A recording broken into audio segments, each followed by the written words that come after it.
Ce mercredi 30 juillet 2025, l'école du patrimoine africain, basée à Porto Novo, une entité de l'université d'Abomey-Calavi, a servi de cadre à une soutenance mémorable placée sous le sceau de la recherche et de la valorisation culturelle. L'impétrante mademoiselle Marie-Ange Nagandé a brillamment présenté les résultats de ces travaux de fin de formation sur le thème patrimoine religieux révélé, cas des biens culturels de la cellule diocésaine du patrimoine religieux de Porto Novo. Ce travail minutieusement élaboré met en lumière les trésors matériels et immatériels du patrimoine religieux catholique du diocèse de Porto Novo, capitale de la République du Bénin. Étant donné que l'Église catholique dispose des potentialités qu'on peut faire valoir. Deuxièmement, la cellule diocésaine du patrimoine religieux de Porto Novo est confrontée à une faible visibilité. Troisièmement, elle ne dispose pas d'un système de documentation. Nos travaux de recherche se sont focalisés sur la cellule diocésaine du patrimoine religieux créée le 5 octobre 2016 par son Excellence Monseigneur Aristide Gonzalo, évêque de Porto Novo. Cette cellule est un creuset de transmission de l'héritage culturel de l'Église catholique située à la cathédrale Notre-Dame de Porto Novo, précisément dans les bâtiments des salles Saint-Jean-Paul II. Elle fait donc partie intégrante du diocèse de Porto Novo qui englobe les départements de l'Ouémé et du Plateau. Voici donc une présentation de la cartographie des paroisses du diocèse de Porto Novo. La présentation s'est déroulée devant un jury international d'experts composé d'éminentes personnalités du monde académique et du patrimoine, toutes unanimement reconnues pour leur rigueur intellectuelle et leur exigence scientifique. Au niveau de la méthodologie du travail, bon, vous aviez dit dans votre présentation que vous avez suivi une méthodologie rigoureuse. Au fait, c'est au jury de voir si c'est rigoureux ou pas. Mais c'est rigoureux. C'est rigoureux parce que vous avez respecté ce qu'il faut en sciences sociales et en sciences humaines. Et votre clarification conceptuelle est bien contextuée.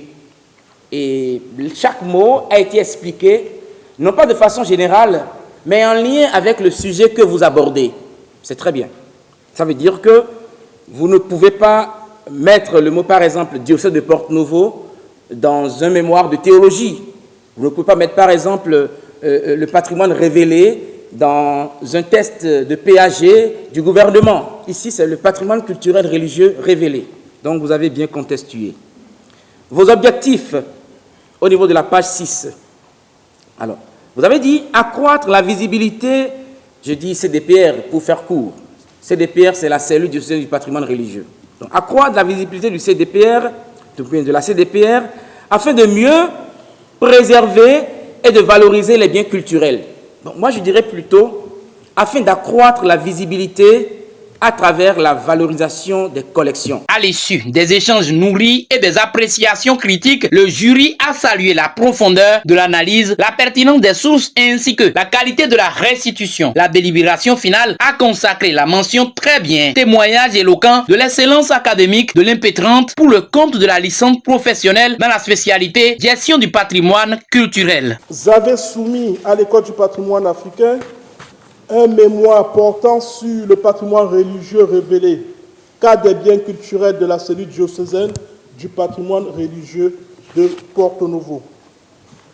L'an 2025 et le 30 juillet, dans la salle polyvalente de l'école du patrimoine africain, s'est réuni le jury numéro 13 de l'examen de votre soutenance. Le jury était constitué de M. Passé-Refran en sa qualité de rapporteur, du père Degbole Carli en sa qualité d'examinateur et du docteur Honoré Tchatchouan en ma qualité de président.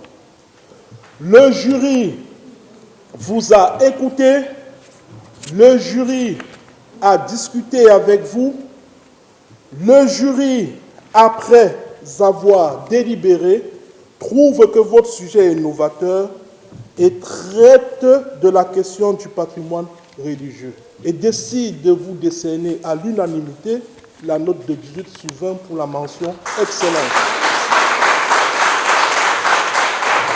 L'impétrante remercie le corps d'encadrement ainsi que les parents. Premièrement, nous avons constaté que l'État béninois mène des actions visibles pour la valorisation du patrimoine local et nous nous sommes demandé pourquoi ne pas faire pareil étant donné que l'Église catholique dispose des potentialités qu'on peut faire valoir. Deuxièmement, l'institution sur laquelle nous avons eu à travailler, la cellule diocésaine du patrimoine religieux, est confrontée à une faible visibilité et qu'elle ne dispose pas d'un système de documentation. Dans ce contexte, je leur dirai un remerciement sincère avec beaucoup de gratitude pour tous ceux qui ont été présents pour me soutenir lors de la rédaction du mémoire jusqu'à la fin de notre présentation.